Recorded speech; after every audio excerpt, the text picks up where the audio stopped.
Our estimated flight time today will be 3 days. Future passengers of the world's longest aircraft, Airlander 10, won't get to their destinations quickly, but they will surely do it in style. Nicknamed the Flying Bum for its unconventional exterior, this plane will feature plush ensuite bedrooms, an onboard altitude bar, and glass flooring with horizon-to-horizon views. Airlander 10 won't even need an airport. It can take off and land from any flat surface, be it land, sand, water, or ice, using pneumatic skids. It will also be friendly to the environment with less emissions and is supposed to become the safest form of air travel. This 300-foot-long engineering marvel is part airship, part helicopter, and part plane. Other aircraft use one of the various methods to maintain flight: buoyancy, vertical thrust, or lift. Blimps, helicopters, and planes mostly rely on buoyancy, vertical thrust, and lift respectively. But our bum plane incorporates all three of these principles. First comes buoyancy. Airlander uses a massive amount of helium, a material less dense than air. It helps aircraft like blimps and zeppelins take off, just like how a helium-filled balloon ascends. And because helium is buoyant on its own, our hero can float effortlessly. Airlander stores its helium in several compartments for safety and also has 4 325 horsepower engines and requires way less power compared to conventional aircraft, like the Boeing 787, which makes it more energy efficient. But this buoyant aircraft is limited in payload, up to 10 tons. Its constructors could make the hull bigger to place more helium in it, but our plane is already the bulkiest in the world, so that would be too much. To help with this, the Airlander 10 is equipped with 2 vertical thrusters, like those on helicopters. They direct the air downwards, lifting the aircraft. And then there's lift, which plays a crucial role in the aerodynamics of flight. To get lift, you need air zipping over and around the wing, creating a force. Even though the Airlander might not have monster engines like a big jetliner, its huge hull gives plenty of space for air to do its thing and help it lift off. This unique hybrid aircraft has run several successful test voyages, so you can consider it a real thing. It will be a customizable transformer, good for passenger travel, cargo transport, extended flight operations, or scientific goals. Some of its configurations will be able to stay in flight for up to 5 days without stopping. It could be really useful for research missions. And the designers plan to build an even bigger Airlander 50 with a capacity of 50 tons of payload. In the early days of aviation, there were no computer simulations to test the design, so there were some pretty crazy plane models built. Italian designer Gianni Caproni wanted to create an aircraft to transport 100 passengers across the Atlantic with comfort and style. His brainchild, Ka-60, had 9 wings arranged in 3 sets of 3. It had 8 engines, all serviced by mechanics in flight. There were panoramic windows along both sides of the long cabin for passengers sitting in 2 wide rows to enjoy the views of the world below. It had a rounded nose, an integral flight deck, and a streamlined seaplane hull. Once the plane was finished, the pilot was doing test runs on Lake Maggiore to balance the hydroplane. Then, there was probably a boat in its path, or the pilot went too fast, and the plane took off when it wasn't supposed to. It broke up. By the time Caproni arrived at the lake, the pilot had been rescued, but trying to pull the wreckage out only made things worse. So, the plane never got to cross the Atlantic.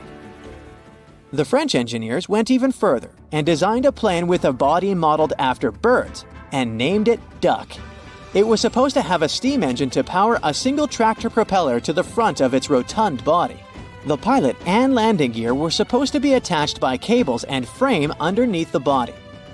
This weirdly looking aircraft had an official name, but everyone remembered it as the Flying Pancake because of its saucer-like shape. This design was supposed to make it possible to land and take off in tight areas where regular planes can't fit. The prototype was a success with low takeoff and landing speeds, and the disc-shaped design helped generate lift. The engineers received funding for an improved version, but it came with flaws. When they were corrected, there was no longer a need for this quirky plane. German aeronautical engineer Alexander Lippisch came up with the Aerodyne. It looks like the rear part of an airplane after cutting the whole thing in half, but it could fly on its own. It was considered a vertical takeoff and landing aircraft, the same group as helicopters. It combined lift and thrust using a single unit and flow channel, like a ducted fan. Flaps at the end of the fan would divert the outflowing air. The first Dornier Aerodyne flight took off in 1972. Even though it was a success, the authorities lost interest in it and shelved the project. The Pregnant Guppy, also known as Frankenplane because it was made of parts of other airplanes, has helped NASA on its way to the moon. Back in the 1960s, they had a problem shipping rockets from the West Coast to Cape Canaveral in Florida. Taking them by water through the Panama Canal took 2 to 3 weeks, and fragile parts came dented and corroded. And that's when John Conroy came up with a solution. His friend had Boeings he had bought but didn't find use for them.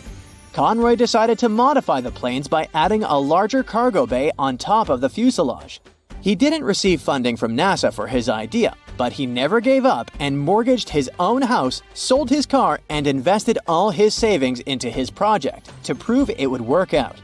He borrowed the fuel to fly the prototype to Alabama. The plane flew perfectly and impressed everyone. The Super Guppy, as they started calling it, was successfully transporting rocket stages for NASA's Gemini program. Conroy built a total of 25 modifications of his aircraft to fit even larger and heavier equipment. The Edgeley Optica EA-7 might look like a funky, futuristic Dragonfly aircraft, but it was designed in the mid-70s for low and slow surveillance or sightseeing missions. It features a helicopter-like cockpit mounted ahead of a ducted fan motor and an impressive 270-degree field of view. Its large ducted fan was running quietly inside and outside the cockpit. It gained renewed interest in the 21st century for border patrol, wildlife management, and fire spotting missions. But because of lack of funding, there were only 5 out of the 22 built aircraft remaining airworthy worldwide. Have you ever seen a plane with 2 fuselages of differing sizes? The Rutan Model 202 Boomerang stands out as a multi-engine aircraft built this way to minimize the risks of engine failure. Unlike conventional planes, even if one of its engines were to malfunction, the Boomerang remains easily controllable thanks to its innovative design, which effectively manages asymmetric thrust. This design makes the Boomerang faster and more efficient. This plane was never designed for commercial use, but as a private plane for up to 5 people. You can tell that this short Skyvan was built for practical purposes without caring too much about aesthetics, just by looking at it. And that's how this general-purpose aircraft got its nicknames like Flying Shoebox and The Shed. Despite all the mocking, the Skyvan has served well over the years. It's been around since its first flight in the 1960s, still transferring cargo and passengers today. It can seat 19 people and has a van-like large rear door for loading and unloading freight. That's why it's perfect for short-haul flights, activities like skydiving, and much more. An air traffic controller registers a distress call from a commercial pilot. Another call and one more. All of the calls report the same, an unidentified flying object. These alleged sightings happened between Saturday, December the 7th, and Sunday. Pilots were claiming they had seen numerous mysterious flying objects and lights over Eugene, Oregon. After Live8c.net, which broadcasts air traffic control transmissions, published the audio recordings of the pilots' reports, this news went viral on social media platforms. The Federal Aviation Administration confirmed the sightings a few days later. They said that a pilot had reported observing unidentified lights while flying in Seattle Air Route Traffic Control Center airspace. But at the same time, the FAA didn't confirm the authenticity of the audio, making the rounds on social media. Now, if you listen to the audio attentively, you'll find out that some object was registered by Air Traffic Control Collision Avoidance Systems. You can also hear air traffic control informing the pilot that no military activity had been happening in the area. At 8:39 p.m. on Saturday, a United Airlines pilot said on the transmission that the lights appeared just straight west of Eugene. They saw 3 or 4 of them. What shocked the United Flight 1596 pilot the most was that the lights were all altitudes up and down, which was pretty crazy. The National UFO Reporting Center also got a report, this time from a different pilot. He overheard the chatter over air traffic control channels while landing the plane. That pilot confirmed the sightings reported over Eugene around 8:40 p.m. Soon after that, the pilot of a medical evacuation aircraft under tail number N661LF joined the conversation, announcing they had just seen another light. It zipped toward the plane and then dashed back out toward the ocean. According to the pilot's statement, the light was red and moving at an extreme speed. After receiving all these reports, air traffic control realized they needed to act fast, so they started instructing the pilots to do everything they could to avoid a collision. They cleared the planes to maneuver as necessary, left or right, to steer clear of the UFO out there. Fast forward to the following Friday, December 13th. Life Flight Network issued the following statement. On Saturday evening, December 7th, during a routine flight near Eugene, Oregon, one of our crews observed an unusual moving light in the sky. We can confirm that it was one of our pilots on the ATC recording that has been widely distributed over the last couple of days. While the nature of the light remains unidentified, at no time did it pose any safety risk to our aircraft or crew. Neither Life Flight Network nor our crew, though, are speculating about the origin or nature of the light, and our focus remains on the safe and efficient operation of our services. But the main question remains, were those bizarre moving lights alien spaceships? Well, the UFO Reporting Center doesn't support this idea. They claim that sightings like these are common, but they probably don't involve extraterrestrials visiting us. They might actually be SpaceX's Starlink satellite internet constellation. The thing is, at first, Starlink satellites move in a perfectly straight line, and most pilots know what such bright lights are and can identify them. But when the satellites get to their destination point where they're supposed to get into their final orbits, they begin moving around, doing maneuvers. That's when they can form weird formations. Often, those are shaped as triangles. Plus, these satellites can move back and forth and create patterns. Honestly, they can look pretty eerie, and tons of pilots don't know about that. So, when Starlink satellites rise high into the sky, loads of pilots report them as UFOs. There are so many ways to make airplanes safer. For example, they could have ejector seats so that every passenger could be rescued. In reality, though, it's way more difficult than it sounds. If there were ejector seats, your trip would be very different. Everyone would have to be strapped into a seat with a harness to make sure they wouldn't fall out of it. Then you would have to wear an oxygen mask all throughout the flight. An emergency can occur at any time. Then, ejection in itself is a big pressure on your body. Even fighter pilots who are physically prepared can still suffer severe injuries. For an average person, this process wouldn't be safe. So, however cool it sounds, ejection seats aren't very practical and are actually quite dangerous. Okay, well, at least they could have a parachute for each passenger. But this wouldn't be very useful either. Parachutes only sound like they can save many lives. First, having them isn't efficient. They're very costly and heavy. So a plane would need to burn more fuel while flying if there were parachutes on board. It would all be worth it, though, if parachutes could make an actual difference to the safety of people, but they can't. Commercial planes aren't designed in a way that would make it safe to jump out of them, especially with a couple hundred people on board. Next, passengers aren't trained to use them. Imagine there's an emergency. The plane is falling, and 200 people are trying to deal with a parachute for the first time in their lives. It would be an absolute mess. Lastly, it's not safe to jump from the high altitudes planes fly at. So, oxygen masks, life vests, and boats are the best life-saving equipment, and every plane has those. You know those huge engines that they have under the wings? Yeah, look at them. They don't look safe at all. Birds can get pulled in, and it actually happens. They could at least put a grate in front of the rotating parts to prevent birds from getting in there. Turns out those engines pull inside huge amounts of air, and this is crucial for them to work properly. The more air gets swallowed, the more air gets compressed, mixed with fuel, and burned. And then, more of it gets pushed out from the other side, keeping the plane going. A cover at the front would be a barrier, significantly reducing the air inflow that is crucial for the proper work of the engines, and this would endanger the passengers. But hey, don't be too upset. Birds fly way lower than planes do, so they're only in danger for a few minutes at the beginning of the flight while the plane is climbing altitude, and at the very end when the plane is landing.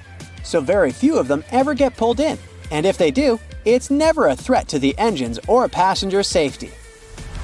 Planes also don't change up the gears like cars do, so technically they can't go backwards. The reason for this is that planes don't need to go backward. They can just turn around and move in the opposite direction, but face first. The only time when they need to move backward is when they have to get to the gate. And for those times, there's help. Pushback tractors. Those are small vehicles that can connect to airplanes and move them in the required direction. Watch out for those next time you fly. But technically speaking, planes can go backward if the engines start pushing the air forward instead of backward. But this is very dangerous for everyone around. One of the very few cases when they do it is during landing, to help slow the airplane down. There are cameras on the outside that let pilots navigate taxiways better. They come in especially handy during tricky maneuvering. But do you know there are also cameras in airplane cabins? You can relax, there are no cameras in the lavatories. But yes, they are there in the cabin, and for security reasons only. Flight attendants monitor them to see what's not visible from their own seats. Of course, flight attendants can check everything just by walking down the cabin, and that's exactly what they do most of the time. So, cameras are mostly used during takeoff and landing, when everyone, including flight attendants, is supposed to sit down, as those are the most dangerous stages of a flight. Notice that it's exactly during these stages that the rules are particularly strict. All electronic devices should be turned off or put on airplane mode, and big electronic devices should be stored away. Window blinds should be raised and tables folded. Seats should be put in the upright position. You need to have your seatbelt fastened, and so on. This is all done for safety and to ensure fast evacuation in case of emergency. So let's discuss these rules. Airplane mode on electronic devices is important to make sure that the signals that devices transmit don't interfere with the plane's electronic systems. If they interfere, they will block the radio's frequency pilots need to get their instructions. Do you remember that clicking sound a speaker makes right before your cell phone gets a call if the two devices are close? This is the sound pilots might hear while communicating with air traffic control. Now, putting away large devices like laptops is important because they might turn into obstacles if you need to get out of the plane fast in case of an emergency. All the pathways should be as clear as possible. This is why everything should be packed away, seats straightened, and tables folded. There should be nothing blocking anyone's way. And lastly, window blinds. The lights on the airplane get turned off too. Those two things are done to make sure your eyes get used to the natural light outside the aircraft. Imagine it's night, some emergency happens, and the lights that were left on suddenly go off. People need to evacuate as fast as possible, but their eyes aren't adjusted to the dark yet, and they can't see anything. This will slow everyone down. If the lights inside are out, people get used to the darkness and will be able to evacuate faster. The same goes for window blinds. If it's day and they are raised, people are used to the light outside and can evacuate faster. Another reason is that when blinds are raised during landing, people outside can see what's going on inside the plane. For example, if there's fire or smoke and where exactly. This way, they can plan the evacuation process better. Also, you might have noticed black triangles drawn above some windows on the airplane. These triangles mark the seats from which the view on the airplane's wings is the best. It's needed for the crew to find the spot as fast as possible if, in case of emergency, they need to inspect the engines, slats, or flaps. This little triangle saves the plane crew a lot of time. We do talk about emergencies a lot, but they really don't happen often. It's more dangerous to drive a car than to fly by plane, and most of us get in the car every day. Yet, the fear of flying is still very much out there, and people can get superstitious. In many cultures, the number 13 is considered unlucky. So, airplane companies that often fly to those destinations just omit row 13. It's a small thing to do, but it can spare a few anxious passengers who happen to sit in row 13.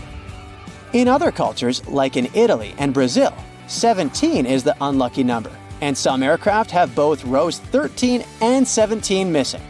In airplanes that fly to China, they can often omit row 14 instead. Let's face it, airports can be pretty annoying, but the most annoying thing about them is probably having to take the laptop out of your backpack and put it in a separate bin while going through the security check. But, of course, they wouldn't make us do those extra moves if there wasn't a good reason for it. Laptops are dense, and X-rays can't penetrate them, so it's easy to hide something dangerous there. If the device is out and on its own in a separate bin, it's easier for the scanners to capture something dangerous. Most airplanes are white. Is there a benefit to choosing this exact color? No, white paint doesn't make a place feel lighter. Neither does it save money on painting.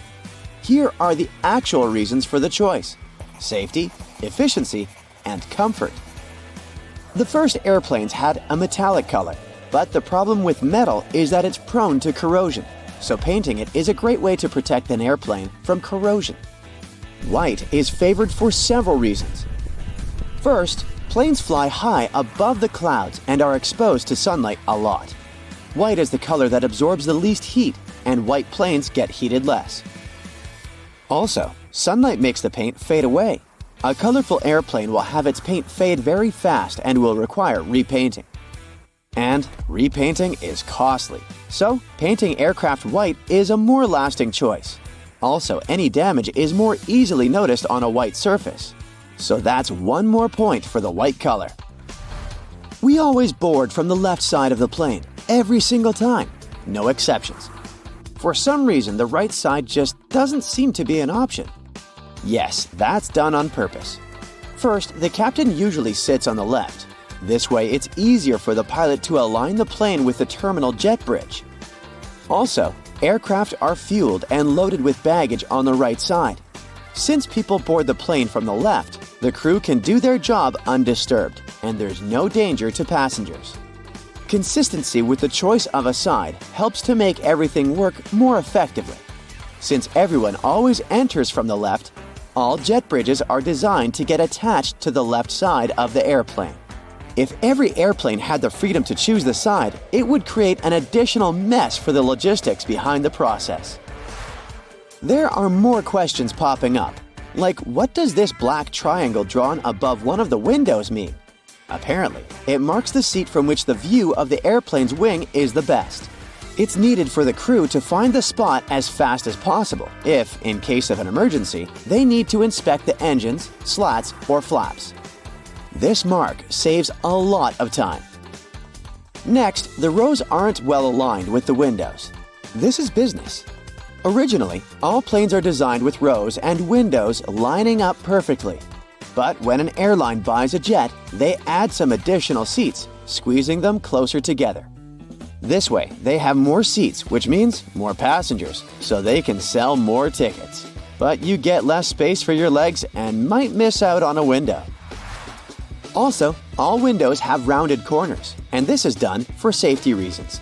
There used to be planes with squared windows, but those caused crashes because such windows couldn't withstand high-altitude pressures. At high altitudes, external atmospheric pressure is lower than the pressure inside the cabin. So, there's a big difference in pressure inside and outside the airplane, and this creates stress. Without windows, this stress flows smoothly through the material. A squared window becomes an obstacle, and the flow of stress needs to change direction. The pressure builds up in the corners, leading to cracks. As a result, such windows break. Oval windows allow the stress to flow more smoothly without disrupting them too much and preventing stress concentration. So, oval windows are safer. The glass used in production is stretched acrylic glass, and there are 3 separate panes of it. This is done as a security measure in case there is a breach. This way, at least one pane will remain intact at all times. Have you ever noticed those small holes in the windows? The tiny hole is actually only in the pane that's in the middle. Its task is to regulate the huge pressure difference inside and outside the cabin. This way, the outer pane can handle the load. If the outer pane breaks, the middle one, even though there's a hole in it, will be able to keep the window intact. Also, that hole prevents the windows from fogging up. Now, let's say you want to relax and watch a movie. Luckily, there's a pair of headphones. But they're weird. They have a two-pronged plug. No, this is not some kind of advanced technology. This is a witty move to prevent theft. If you can't use them anywhere else but on the airplane, no one will have the urge to snatch them away. Outside the airplane, they're basically useless. And then they bring food. There are people who love airplane food and people who aren't very fond of it. But most will agree that food does taste different in the air. Turns out, it's actually a thing. Low air pressure, lack of humidity, and background noise that we have at high altitudes change the functioning of our taste buds. They become less sensitive to sweet and salty foods, so airlines have to use more seasoning. Have you ever wondered what would happen if someone opened an airplane door accidentally? This wouldn't end well. It would be very dangerous to say the least. More specifically, soon there would be a lack of oxygen in the cabin. But gladly, no one can open that door accidentally. The pressure difference between inside and outside makes it almost impossible. It would take some immense strength to open it. The doors are designed to open on their own in case of an emergency. Speaking of safety, during takeoff and landing, the crew dims the light in the cabin. This is done for a good reason.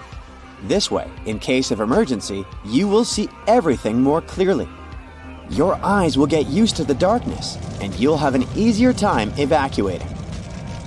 Now, about pilots. They always wear those cool sunglasses, but the purpose is not to look cooler. They're used to protect the eyes. Throughout their career, pilots have to take care of their vision, but the problem is that it's not an easy task when you're a pilot. The damaging solar radiation that our sun emits is filtered out by the Earth's atmosphere, so the sunlight isn't very damaging to you if you spend most of your time on the ground. But it's different up in the sky. There's less air there, and the brightness is way higher. And with every 1,000 feet of elevation, the solar radiation is around 5% stronger. On average, aircraft fly at an altitude of 35,000 feet. This means that the amount of UV radiation is 175% greater than on the ground. This is very damaging to any person's vision. The large amount of time pilots spend in the air makes them vulnerable to different eye problems. And having eye problems can cost a pilot their career. So, wearing sunglasses is a crucial thing for them, and these sunglasses must be of the best quality. They should minimize the impact of sunlight and withstand UV rays, providing 100% protection for the eyes. Also, they can't be polarized, since polarization can mess with the perception of the cockpit displays. They should provide the best clarity, decrease eye fatigue, and minimize color deformation, so that pilots can see just like they would without their sunglasses on. When it's too cold outside, airplanes often get delayed, or in extreme cases, even canceled altogether. First of all, if it snows heavily, such conditions drastically decrease visibility, making it unsafe to taxi and take off. During a blizzard, flight control may command the aircraft to stay on the ground and wait until the snowstorm subsides. Ice on the runway is another reason. An airplane's landing gear are nothing like a car's wheels, and they can't be equipped with studs to avoid skidding. But even if they were, a plane needs to develop speeds on the ground that are much higher than on an average road to take off successfully. If the runway is slippery with ice, the airplane can slide off it easily. Things like this actually happened in the past. For example, in January 2014, the JFK airport in New York was shut down after a plane skidded off the runway and into the snow. Luckily, no one was injured, but the airport staff had to dig the aircraft out of the snow, and even the local police joined the efforts.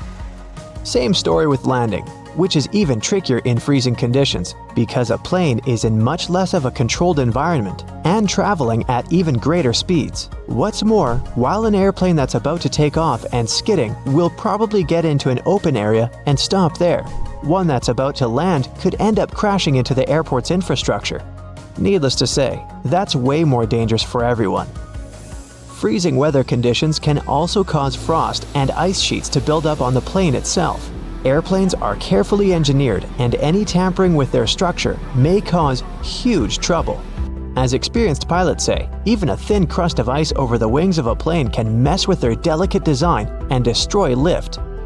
Planes can be de-iced though. The airport staff usually spray them with a special solution that doesn't let the ice build up on the aircraft's skin. But back to the runway. If it's covered with ice, there's little you can do. Unless the sun is shining, the chances of safely removing the ice from the pavement are almost zero. There's also a chance of damaging the pavement, making potholes, which can result in safety concerns for both takeoff and landing. Imagine driving over a pothole in a car at full speed. Pretty unpleasant. And now multiply it by about 1,000, because a plane is much heavier than a car, and don't forget that the landing gear is not exactly there for driving. Jet fuel and the equipment that pumps it can freeze too if the temperature is too low. The fuel freezes at -40 degrees Fahrenheit, but that can only happen on the ground before takeoff.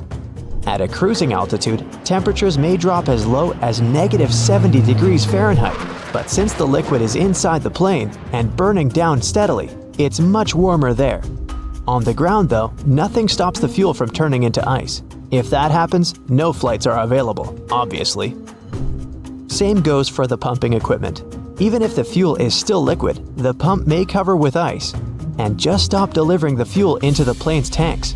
In the worst case scenario, it might even break down, leading to expensive repairs and prolonged delays in flights.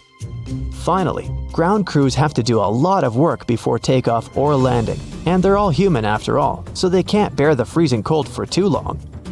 This issue is often resolved by tag teaming. One group of workers goes out in the field to do the job, while the other is waiting for them in a shelter.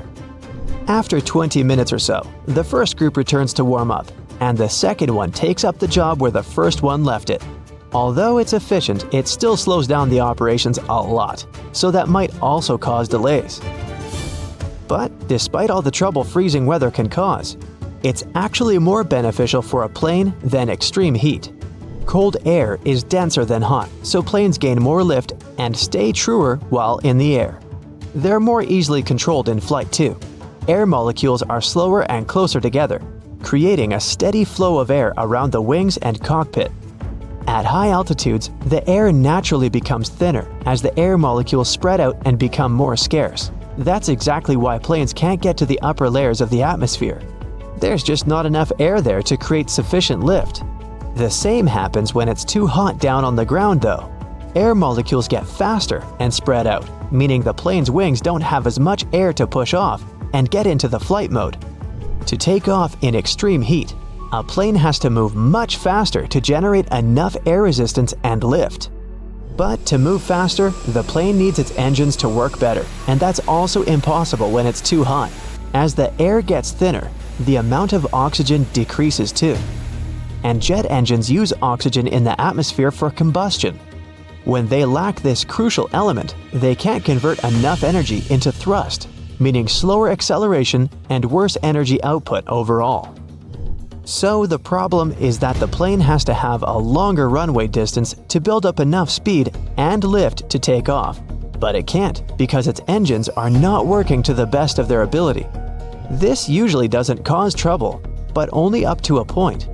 When the temperatures on the ground level reaches about 120 degrees Fahrenheit, some flights can get cancelled because it's simply dangerous for them to try and take off. Other planes are more heat resistant and powerful, but that also depends on the heat. Some aircraft even have to reduce their weight by removing part of their fuel, cargo, or even passengers when it's too hot. Lighter load means better acceleration before takeoff, and it doesn't help to avoid cancellations, but it also means planes aren't working to their full capacity. The average cruising altitude for an airplane is about 35,000 feet. They don't technically need to be so high up, but that altitude gives the best speed and efficiency. Air gets thinner at higher altitudes, which means less wind resistance, but less lift.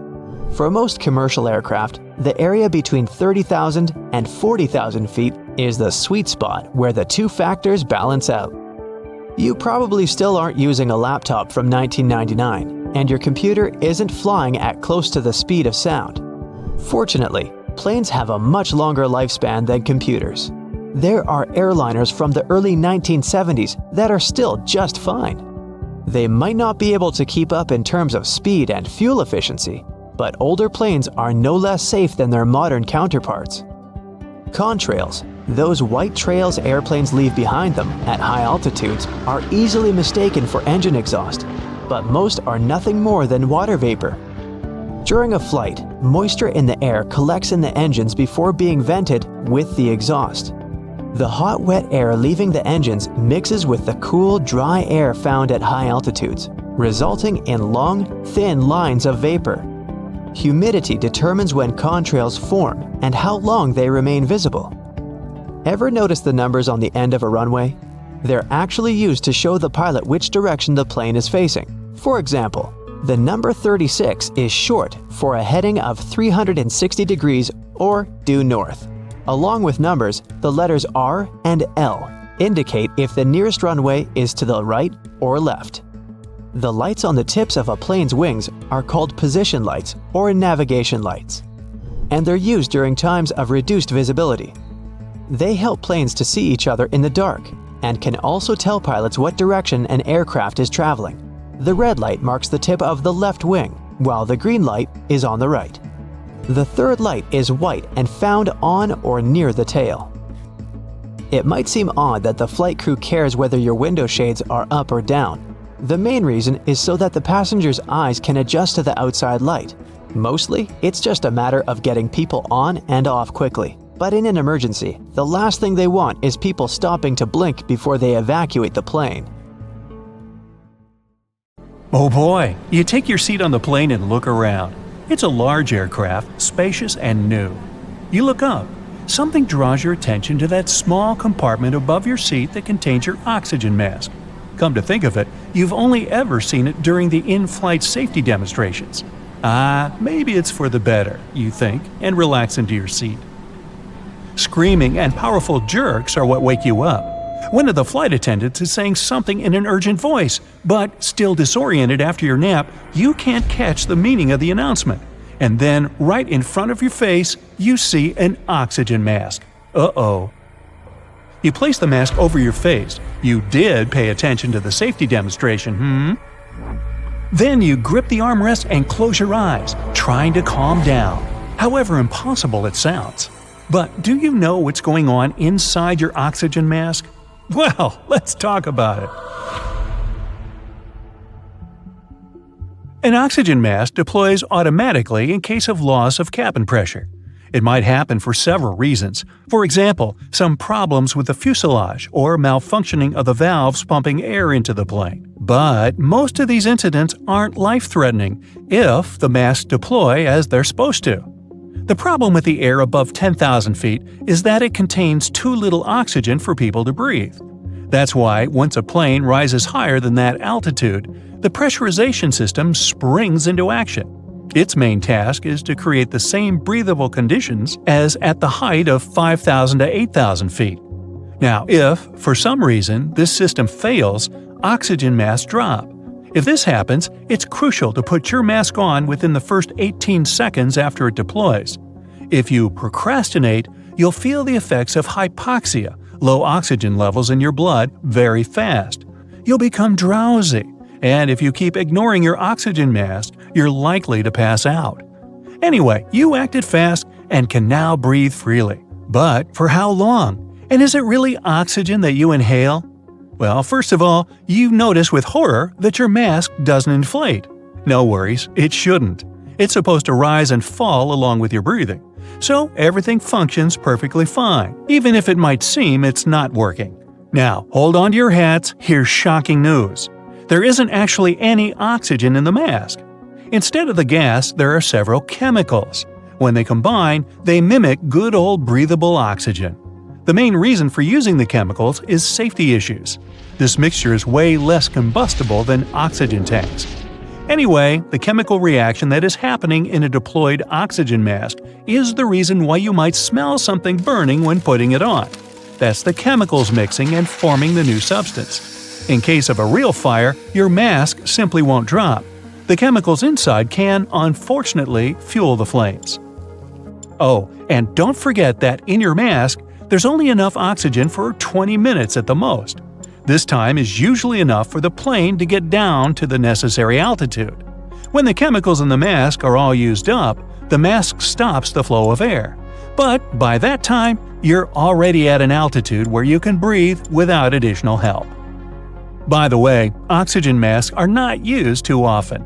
On U.S. airlines, it's only been 2,800 cases over a period of 40 years. In other words, additional oxygen was necessary a mere 10 times per 1 billion flight hours. The average cruising altitude of a commercial aircraft is 31,000 to 38,000 feet. Why can't planes climb higher than that? Well, it's not that they can't, they simply don't. Because pilots can't count that high. No, not really. It's because if they did go higher, there would be serious safety issues. First of all, if a plane is flying very high, it takes much more time to get back to a safe altitude. During an emergency, like rapid decompression, when every second counts, it can become a serious issue. Plus, while traveling at altitudes higher than 38,000 feet, planes can't communicate with the ground services as well as they do when flying lower. At lower altitudes, planes can also partially rely on wind, and if they rise too high without any additional support, they waste too much fuel to stay in the air. Once a plane climbs too high, the air can't provide enough lift to keep the machine going. The lift is created by the difference in air pressure, but at high altitudes, this difference is simply not enough. Air may not look like something real because it's nothing material, like metal or plastic. And still, it's one of the things that keeps planes aloft. Let's say a plane is heading for space. Ooh! It has large, cleverly designed wings and super powerful engines. But the higher it goes, the thinner the air becomes until there's hardly any air left.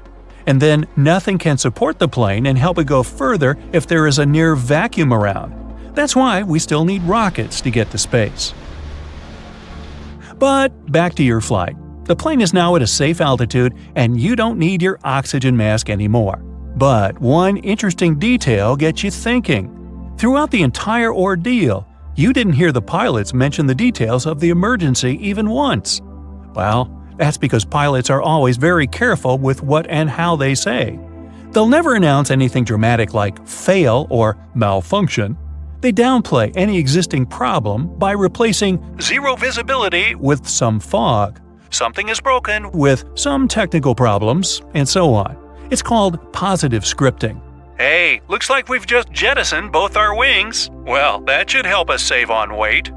Flight attendants are supposed to follow it as well, but passengers perceive pilots' announcements as more important and statistically listen to them attentively 100% of the time. At the same time, if there's a really serious problem you need to be prepared for, you'll definitely get informed. Now, picture this. You enter the passenger cabin of a spacious airplane, and as soon as you find your seat, you realize that for the next several hours, you're going to be crammed in the middle seat between two other human beings.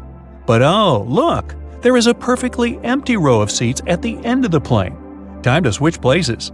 But what you need to keep in mind is that by doing so, you might endanger the safety of the whole plane. Really? First of all, you aren't likely to be the only person willing to change your seat. But if a couple of passengers do it, they might upset the balance of the aircraft. And since most planes are extremely sensitive to any changes in their center of gravity, it can lead to very unpleasant consequences. Positive scripting again. Pilots must know the distribution of weight on the plane during the takeoff to make special calculations. If these calculations are wrong, there are chances that the aircraft will crash once it tries to leave the ground. Oops. But even if the worst doesn't happen, pilots can still have serious problems with controlling the plane. For example, one pilot almost didn't manage to turn the plane after just 4 passengers had left their assigned seats and moved to the front of the cabin. The situation was critical because the runway was unusually short, and if something had gone wrong, the plane wouldn't have been able to stop. It can also mess with the plane's balance if the airport staff load baggage incorrectly, for example, in the rear compartment instead of the front one. In this case, the machine can pitch up too fast, and the pilot will have a hard time trying not to lose speed. Now, that doesn't mean you can't change your seat on the plane at all, but before doing that, ask a cabin crew member if you're allowed to. Still shaky after the fright you've just had, you try to distract yourself. Luckily, you have a window seat and can watch the clouds and… wait! You suddenly notice the way the airplane wings are flexing. They seem to flap so much that you get worried they're going to fall off. No worries. The wings are supposed to flex. They're designed this way. If they were stiff, they would snap off as soon as the lightest turbulence hit the plane. By the way, pilots recommend that nervous flyers who are afraid of turbulence should pick seats in the middle of the cabin. Turbulence affects the front and rear parts of the cabin the most. The middle, over the wing section, doesn't shake that much. Maybe you'll feel a bit calmer if you know that airplanes can safely operate with one engine, even during takeoff and landing. And both engines failing at the same time is almost unheard of. But even if something like this happens, a plane won't drop from the sky like a rock. If both engines stop working at a high altitude, pilots still have at least 20 minutes to find a place to land. A plane can land even if its wheels are broken. It does sound scary, but if the landing gear gets stuck, pilots just skid the plane's belly down on the runway. If everything's done correctly, such landings are more or less safe. Ladies and gentlemen, we're about to land in our destination, more or less.